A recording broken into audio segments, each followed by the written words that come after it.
All right, we are live.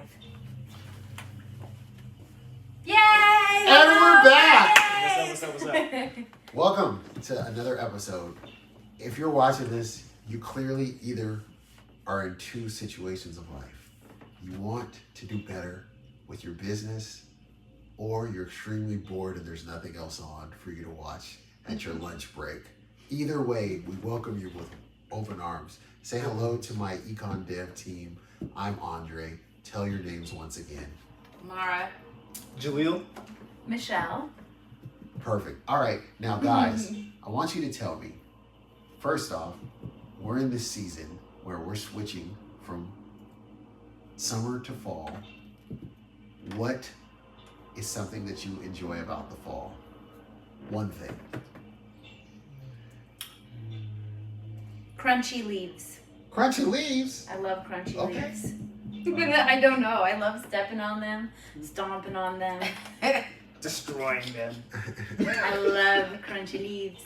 Actually, I'm a leaf person too. I love the change of the colors, especially the ones that are more like the Canada leaf shaped ones, like the kind of 3-point when they start turning orange. Canada leaf. I'm telling you, there's a spot out in Bothell, like this road where it's just like the same trees, and so everything turns like red, and people are taking pictures every year, and it's awesome because you only see it like one time a year, so it's not like, oh, you can just go there, but it's like only one season, and everything's like red, and it's really cool. I took pictures every time.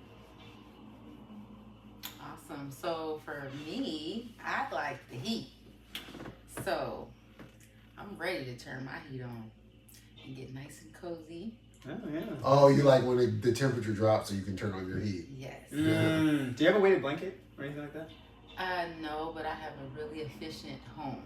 So Okay. yes, Let's go. I love being warm and cozy. I like the colors. I like the there's a over by, I think it's Coulon Park, which is a local place where we're at. There are always, you see a lot of tourists that seem Japanese, kind of taking those, I think they're Japanese blossoms or something, but they're really doing photo shoots out there. And it just, in the fall, there's nothing like it. It makes you feel as if you're in a really, I mean, the Washington is very green, but I have family that's in Virginia, so when you go to Virginia, I love their falls because you just see all the colors. You're driving around and you say, wow, this is nice. So, yeah, definitely. I'm surprised nobody said anything superficial like some beverage at a store or something, or how they change their menus. Oh no, we just love nature here. Also, shout out to the song "Colors of the Wind," Pocahontas. My wife and I were listening to that like a couple days ago, and now that you're talking about fall, I think that's going to be the song of the season. So. Okay. The song, Just put the that song up of the season. Yes. Oh, I love it. Okay. Today we're going to talk about counting the cost. We want to really encourage people to, as they enter into this fourth quarter, and I know people look at fourth quarter as when October 1st begins, but we say it preemptively because we want people to be able to excel right where you're at. And how are you counting the cost? As a business owner, do you know your numbers? What are your projections? What do you see for the future? Are you casting vision?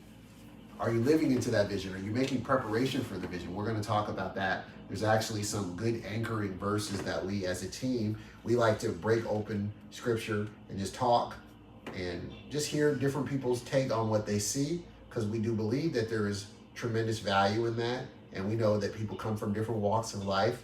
But if you're taking time along with that, if you're taking time to check out this live, learn from a principle that you could apply. I always tell people, if you agree with everything from everyone, then that means you have no spine. I don't know who you are, but any wise person, I believe, can eat the meat and spit out the bones. And I believe that there's so much meat to be found in the word. So we're going to start with a verse. Michelle's going to do our opening verse, and we're going to talk about that, what people observe, and then we're going to go down the line and share, and then also just talk about principles from different businesses that we see being applied. I do want to highlight though, if you're alive at this time, we don't know what time you'll be watching this. You watch this live or you might watch it later, but it is crazy to see. We're seeing what's happening in sports, and we had a conversation about how businesses are pivoting. Athletes are now pivoting to really understanding. We know that there's the NIL deals, the name, image, likeness, for those of you that are not sports fans, which means prior to only about a year ago, it was common that if people were in college sports, they couldn't make money off of their name. The schools and the universities only made money off of their name, so they could sell jerseys, they could fill stadiums, they could, make these deals with these networks, and the players were not seeing any of that. And I know people argue about they're getting an education, yet when people were in really impoverished situations, it's kind of hard to say that, this is a trade-off. Like, hey, I know your family's living in the gutter, and we sold $4 million worth of your jersey, but you've got this education here that requires you to be all hands on deck. So I think with training, anything can be good. But anyway, with that being happening, we're seeing the emergence of what's happening with Colorado, and the Colorado State game was the other time. And my wife is fascinated because I always see her watching different behind the scenes things, because I guess one of Mr. Sanders' sons, or two of them, but they capture a lot of what's going on. I think we talked a little bit about this last week on our live. And with that being said, she was telling me how, man, he's really giving these young people an opportunity that post the game, if they never end up going to the league, they could build something for themselves because of all this exposure that they're getting, that they can use it in a very positive light and leverage it for, as we talked about, relationship capital, to go out there and take that social capital and go and start a business, get a job, become a professional based upon what was seen through. They chronicled that season. They followed this player in particular. That player had their own social media platform where they were responsible with it. There's so much that can come out of it in the post game. So we're in interesting times. Anybody have anything on that before Michelle reads her verse?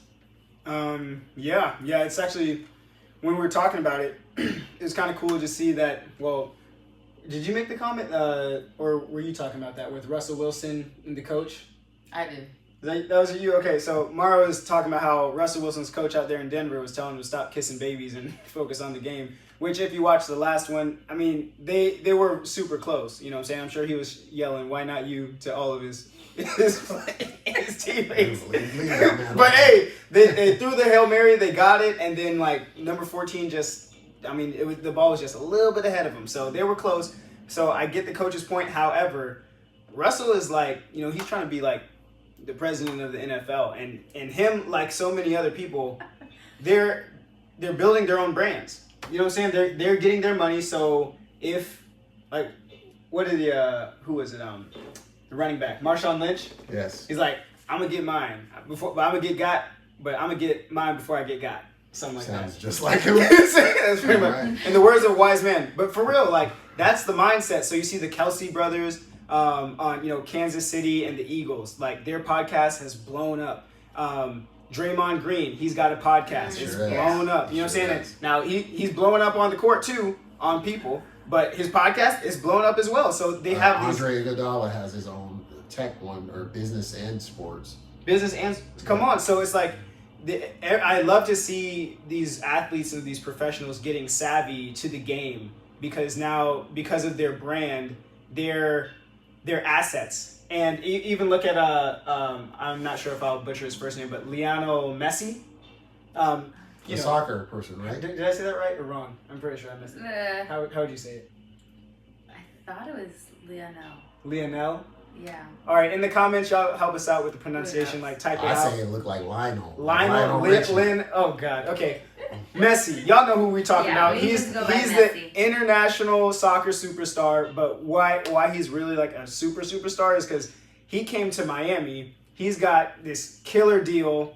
Television, jerseys. I'm pretty sure he's got some kind of portion of the team. So he's a part owner in the team he's playing for. And they just won. A national title. It was in PKs too, right at the end. It was like literally a nail biter. But what I'm saying is that they're no longer just athletes on the game with GMs treating them as pawns. Like, they are now players, you know, getting stakes in different teams, getting stakes in their own team. And so that's kind of the mindset, and I love to see it, you know? How are you raising the bar for your own brand? Do you have a brand? Can people differentiate you and find you? How are you standing above the crowd? Not just standing out in the crowd. How are you standing above the crowd? Not in a superior way, but in a results, in a distinctive way that people know you. They think of you. You maintain. We talked about this in other shows before, where it's top of mind awareness, TOMA. That they think of a solution. If I want to get my hair done, there's someone that I want to go. I want to get real estate. What are you associated with? If they're just associating you with nothing, then they're not going to look for you. So it's a reminder to think about how to build your brand and how to build out and expand. Anybody else before Michelle reads her? Are we good? Okay, go ahead. Oh, that's good. She's our tinkerer too. She's our camera. Yes. Okay. Don't pay. All right, Luke 14:28.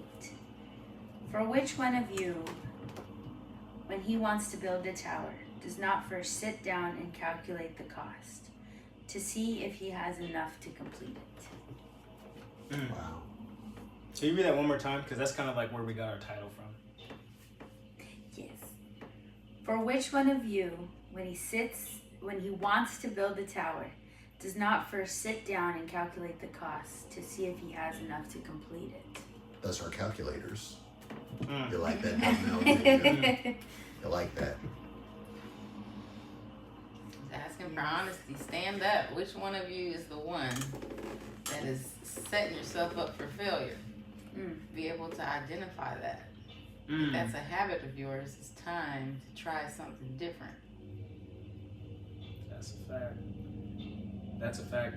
Makes me think about, this is a great scripture, and it's also a great rhetorical question for you as you're just listening to us talk about this scripture, because as you're working in your business, where are you at currently? Where do you want to be? And then have you taken time to design your path to get to where you want to go? Or are you just saying, oh, I wish I was making more money. I wish I had more time with my family. I wish the business was doing this, doing that. I wish. Are you wishing, or are you planning? Are you preparing? Are you thinking? Are you counting your cost of time, your cost of money, resources, social capital? You know, it's really I love this scripture, because it's like, if you're counting your costs, you're not going to leave things to chance, and you're not going to be sitting out here hoping and praying that God will do something for you that He already equipped you to do. You know. I hope your feelings weren't hurt, but Nothing personal. Nothing personal. None of it. We're not all standing like we're finished products. We're all of us are in process. Every all single in one process. of us. Real talk. And that's why we're encouraging. This is to, if anything, to inspire and to encourage and to be a reminder of how to activate in this fourth quarter. Anything hit you, Michelle?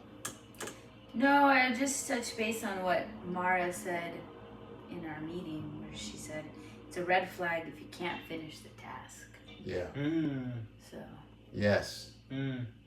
How embarrassing it is to not have brought into consideration what it's going to take to finish it. And everybody knows if we in our own life, if we overpromise to people around us, think about that in your personal, but then for business. But in your personal, if you tell people, well, I'll be able to pick you up and drop you off and do all this, and then you forgot your schedule, and you're like, oh my gosh, I can't deliver this. There's no way I can get across town and do all that. I was like, I'm going to have to, something's got to go off this plate. Yeah. So this is that self-assessment, that self-awareness. This is that ability to see, okay, what's around me? What's the task before me? What's the price tag for it? What do I have to trade off so that I can get that done? Because there's only 24 hours in a day, and only so many of those hours are we awake, and are we alert, and do we have energy? Because we talked about attention management, but personal energy management is massive.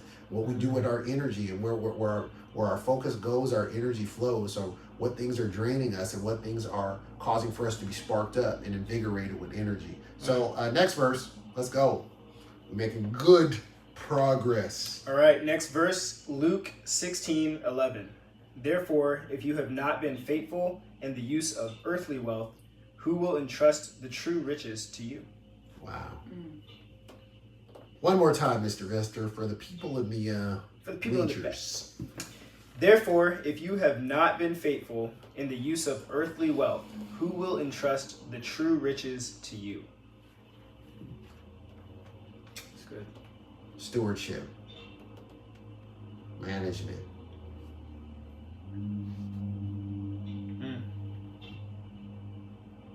Very good. Yeah, it's. I remember when we were reflecting on this scripture, and we were just one of the things that stuck out to me, anyways, was the earthly wealth, and then true riches, and how there's a difference. And so it's. I personal testimony. I went through a season in my one of my past careers where I was attaining decent earthly wealth, but I was not a very good manager of it. And I remember I had a coaching call. I remember this coaching call to this day because going through our budget, we have to do this budget thing every month, and everything was super transparent. I mean, like you're sharing everything with your coach, which kind of felt like, weird, but I mean, that's how they coach you. They're trying to help you succeed in every area. So you have to be super open with your budget, finances, and everything. And they're making like 20x more than you, so it's to them that it's like, hey, whatever, I'm here to just help you. So I was like, okay, it felt very naked experience though, for real. But anyways, so getting on this coaching call, I have my other students that I'm on the coaching call with. I think if it was one-on-one, it wouldn't have been as embarrassing, but it is what it was. And so I'm going down the line on, okay, this is what I'm doing, and she's like, wait a minute, like, let's go backwards. I think you're doing this wrong. So we discovered that essentially I was spending my commissions before they were in, and I wasn't tracking backwards, and I was tracking forwards. So hence, like, I ended up in this kind of cycle where if something didn't close, then my bills would be off because I was spending future costs. I was anticipating these things closing so that I could do this, so I could do that. Money, spending next year's money. 100%. You was spending 2026's money. I was spending 2026's money. And so if one thing was off, next thing you know, I'm like dipping into the savings that I just had. So now I'm not hitting my savings goal. And then I'm stressed because I'm like, I wasn't expecting this. And then so all these things can start to unravel. And so that was like a big wake up call. It was like, no, you need to be looking backwards, tracking what you did, and then preparing for the future. Because in a commission type world, nothing is guaranteed. So you need to be more strategic in how you're going to manage your wealth. So all that to be said is I wasn't faithful in the use of my earthly wealth, and it's a skill that I've had to develop. And so, how would I be entrusted with true riches? Maybe the true riches of peace of mind. Lord knows I didn't have it because I was stressed. You know what I'm saying? Peace of mind for my wife because I didn't know how to manage our finances. So now she's stressed if something goes off too. So now I'm robbing her of her peace. The true riches of a peaceful home. I mean, people do all kinds of things for peace. You know what I'm saying? So anyway, that's my personal testimony. And so we're all works in progress, but yeah. That actually goes with what you had said when we were discussing this scripture before, was that you said in regards to Luke 14:28, the other verse that Michelle read, you said that figure out the end game. And this is how we have to grow to live, is that we have to figure out the end game. When we see things from the end to the beginning, it's going to help us to navigate much more effective because at least we made provision for it because we thought about it in advance. We thought about what could possibly arise. We made provision for it. We thought about, if this doesn't work, then what? If this doesn't work, then what? Okay, why am I doing this? What is the outcome that is expected? What are the steps that need to take place for me to get to this? Who are the people that I need to have alongside of me to get this done? Right? What are the particular resources that I need? How much time is it going to take? How much energy is it going to take? How much? This is counting the cost. It's a real deep dive into that.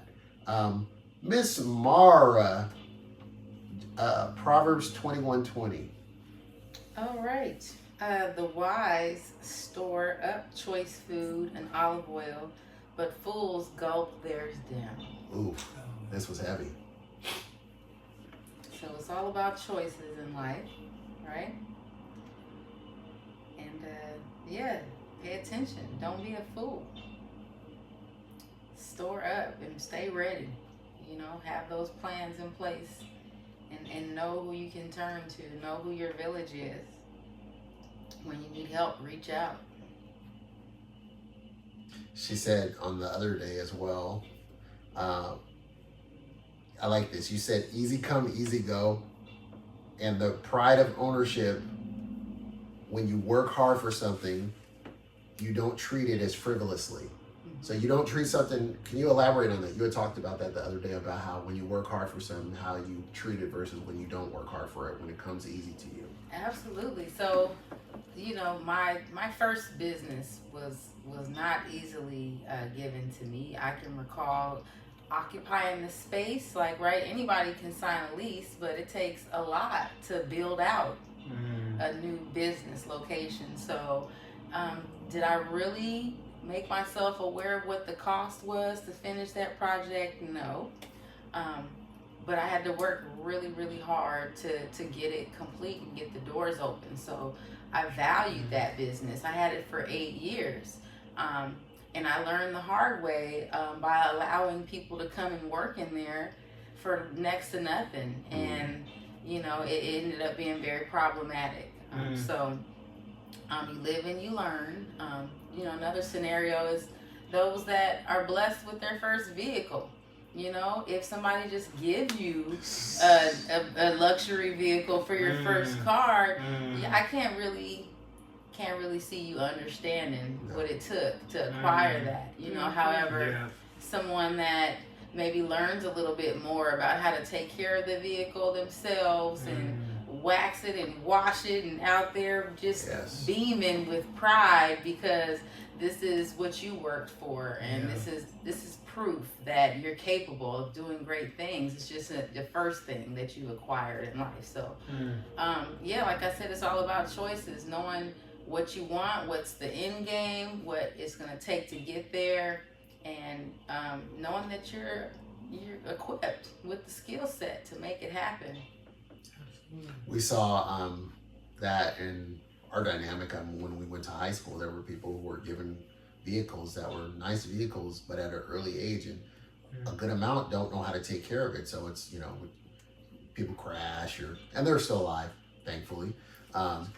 You know, wreck the car, or people get it stolen because they don't know who to really. There's just so much going on because when there was no work attached to it, there is no appreciation for it. I love that how you said that easy come, easy go, and the pride of. So when you're thinking about your business and the things that are, if you're just looking for things to be handed to you, and if there were things that were handed to you, are you taking it for granted, and are you not associating the work that comes with it? And are you thinking about, okay, well, how do I treat this well? Because this helps me to level up to my next. Everything is a seed, and it's an audition for what's next. So people say, I'll really pour it on once I get the right customer. Well, if you haven't treated customer one well, if you don't even know what's up with customer one and how to solve them and how to make them, that person who's the customer one that actually believed in you, that give you, they're the reason why you have a business. If they paid for it and you're actually adding value and you know the avatar of that customer, meaning that you understand their motivations and how to solve the problems that they're facing, and you understand the story of why they connect to your story, because it's a story that resonates, the story of your business, then you're treating that person with the utmost respect, and you're going to expand. I actually heard Percy Miller say that about his No Limit Records. He talked about how he used to open up for Tupac, and he said here he was from the South, and nobody wanted to hear him talking about all his Southern stuff. So he says they're just like, get this guy off the stage. So he's like opening for him, and he said, but there was one guy standing out in the audience that was feeling him, and he said he told his brothers he was just like, all we need is one. He was like, that one guy, he's like, we got to always make sure we greet him after it, shake his hand, and like get him merchandise, get him t-shirts. And I'm like, and he said, and we built from one to millions, to selling hundreds of millions of this. And it was a perspective of, it starts with one. Who's the one customer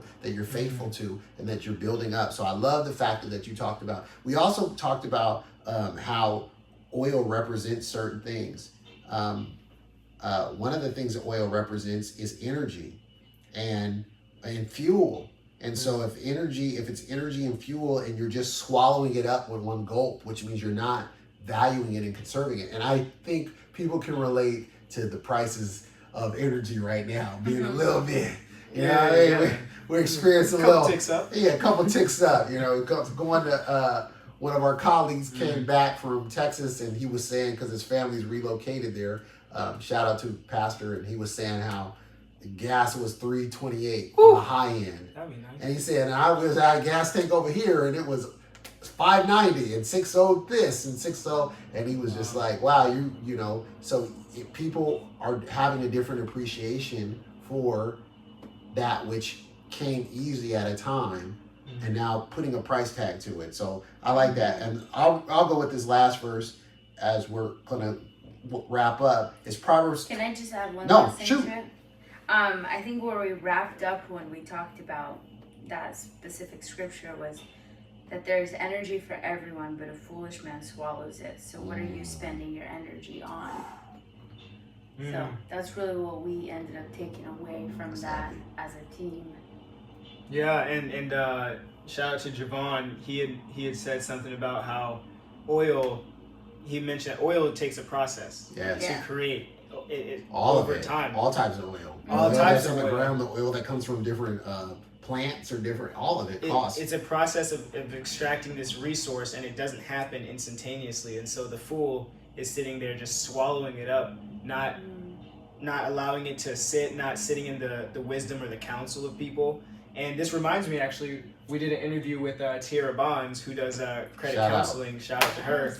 And she had mentioned that one of the things that she wished she would have done when she started her business was get around other people that are in her field or like-minded entrepreneurs. She wished she would have done that sooner, because it would have been growing her network, putting herself in the association of people that are hustling, working, and having that shared mindset. And so going back to the scriptures, you're wise when you want to sit in the council of wise people. That's good. And you're not going to take the counsel. It reminds me of in some ways, teenagers, right? When you know everything. I definitely knew everything. I definitely knew everything. Y'all didn't, but I knew. There was a point, my dad said the sky is blue. I'm like, it's red. Like, what do you mean? You know what I'm saying? Obviously. So, but even as, someone who claims to know everything, that's the person that you should be scared of, in truth. And so when you're around people that might have something to give you, in truth, everybody has something to offer you that can teach you how to do something and teach you how not to do something, right? Mm-hmm. But when you're in the council of people that are wise, that have been there, that have done that have extracted that oil through trials, tribulation, and experience and time, sit with it, resonate, and truly hear. So in your business, who is that you need to connect with to help you get to your next level? Ooh. Who are those associations that you need to create, and who are those associations that you need to drop? I wrote an email out to some of our participants for our principles course that's starting October 4th. Shout out to principals. Shout out to principals. Sign up. Sign up now. It's going to be really good. It's going to be really good. And one of the things I wrote to them is that I was encouraging them to invite their friends. And I'm encouraging them to invite their friends that are also interested in getting into business, because they're going to grow through this course. Absolutely. And the moment that you start to outgrow your friends, they become acquaintances. Good. And the longer you hold on to those acquaintances, they're gonna be anchors. So the moment you start to outgrow your friends, they become acquaintances. Run that back. Just one last time. Run that back. The moment you start to outgrow your friends, they become acquaintances. Oh man, I don't want them to miss it. That's heavy. All right, so all that to be said is sit with the wisdom, seek it out. Be a wise person. If you're trying to get somewhere in your business and you don't know what that next step is, then you need to find who knows that next step and get close to them. Take them for lunch, add value to them. See what service you can provide them for free. Don't try to, if you're not blown up yet, don't try to charge $1,000 for your services, because your services might not be worth $1,000 proof yet. of concept. Proof of concept. Do it for free. We interviewed Hannah Fuchigami of the Picnic Party Seattle. Yes. Just 2 days ago or yesterday. Yesterday. Yesterday. Oh my God. My brain. Something she said. I love the interviews because I'm learning from our entrepreneurs that have come through our cohorts. So she made it a point to to do things for free for her friends. Yes. When she was just getting started, they're Yes. like, "Oh, I'm moving into an apartment. Hey, can I do a picnic party for you?" Someone had an anniversary. Hey, can I do a picnic party for you? Because Serve. she wanted to serve them and then be able to capture more content for her Yes. Instagram. Good. And then she was also testing, like, okay, how can I set up faster? How can I break down faster? What kind of bins and carts can I use to be able to bring all my plates and luxury silverware and stuff like that to the location? And so, like, mapping this whole thing out, doing these things for free. And fast forward, she started her business in 2020. It's 2023. She's done over 700 events. And some of these events are like small parties. Some of these events are like 75 people. So who knows how many people she served. She was able to leave her corporate job, and this is her And she full-time has thing. employees. And she has employees, Yeah. and is trying to figure And out. she's counseling teams in Florida. Yes, which we missed it. So we're talking about it now because we missed it in the It was interview. a good interview. It was a good interview. So Don't miss it. Don't Coming miss soon. it. Coming soon. Coming soon. But like legit, We got them in the pipeline. she's now. counseling people across the country, giving them coaching on how to build their own picnic businesses, luxury picnic party businesses now. So all that to be said is she did it for free. Yeah. She did it for free so she could get good. So then eventually her price point is what she wants it to be. And you know? here's the other key about what she did it. Sorry. Another key of when she did it when it was COVID. Yes. So she was working in a corporate office, ends up having to work from home, feeling like she has time and energy. Yeah. And Energy. she There it is. takes that extra energy. Come on. And I think she said something about only having like $300 when she started. Come on. And bought a couple That's all of you need. things because it was a little bit of extra money she had. And she was amazed because she had done these free things. She had taken photos. She made an Instagram account, put it on, literally did no promoting of it. Somehow someone came across her profile and was like, "Hey, you do picnics, right?" And she just was like, Her first word. "I do picnics. Yeah, I do picnics." Come on. And somebody and it just like grew like that. So it was all just free, extra money she had on the side, her energy that she had, Yes. and she took an opportunity and like really ran with it. And I mean, Yeah. she shared with us like, "This isn't my dream job, No. but It's a process. It's I a pathway. realized that Come I on. really enjoy being an entrepreneur. Yes. I enjoy growing this." That's good. And I have people doing the parts of the business that do love those pieces. Yes. Yeah. So it was just a really cool Process. story Come of on. how did she take that energy And convert it. and convert it into Into something action. greater. Yeah. And so it's that, you know, I've heard it said that success is when preparation meets opportunity. So it's powerful that you talked about is that she's positioning it. She's positioning it. One of the verses in the Bible that talks about Solomon is he's a young ruler. He inherits a kingdom. He prays for wisdom instead of riches or wealth or fame or victory over his enemies, and God gives him wisdom. And it says he goes and he's writing 3,000 Psalms. He writes 3,000 Psalms, and then he writes all these different proverbs. You know, basically he wrote these 3,000 proverbs and whatnot. And I thought about that, and I was hearing someone speak on this, and they said that consistency, that's like modern day tweets, or what do they call it? X's now. X's, Yes. IG posts. This It is was true. like, you don't know when the Wow. momentum will happen. Can you show up? I was showing my son this guy who said that over a 2-year period, he posted every day 2 times a day. And then he was able to make millions off of social media for his business Absolutely. because he was consistent that every single day he was showing up consistently 2 times a day. So I want this to be an encouragement to you. I'm going to read my verse and then we'll be out of here, out of your hair. If this is good, share it with someone. And even if it's not good, still share it with someone because we're still practicing. And we feel that we've added value to you before at some point. So, Proverbs 21:5 says, "The plans of the diligent certainly lead to advantage, but everyone who is in a hurry certainly comes to poverty. Yeah, that one is. Yeah. Make good choices. Yeah. Make good choices. Make good And choices. don't be a fool. Don't be a fool. And don't be in a hurry. It takes what it takes, and it takes the time it takes. You know, what do they say? All money ain't good money. Come quick, Right. go quick. Yes. Yep. Be patient, but stay ready. Diligence opens up the pathway to resources. When you're someone consistently, I mean, we didn't actually record it, but we were doing a pre-interview with Miss Mara a long time ago, and she was sharing her journey of how being younger and hopping into learning a skill.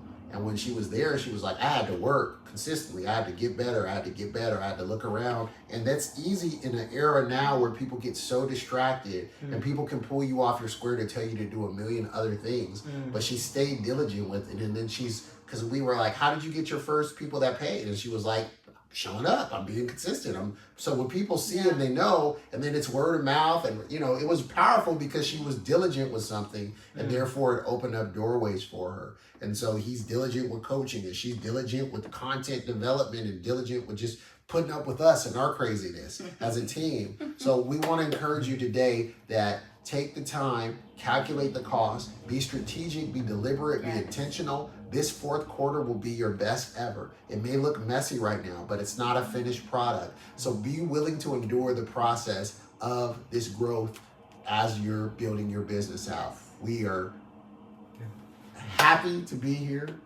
right? Look at my team. They smiling. We're They're happy. looking good. We happy.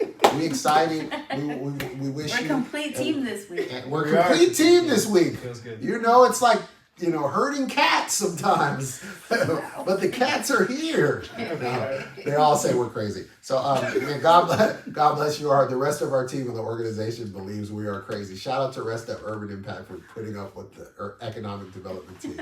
We've got a lot in us. So, man, may the Lord bless you and keep you and make his face shine upon you. Lift up his countenance towards you, be gracious unto you, and grant you shalom in your business as you take these instructions and you apply them to the areas of your business. Serve your customers. You are loved, valued, and appreciated, and we will see you next week. Yes, same time, same place. Dun, dun.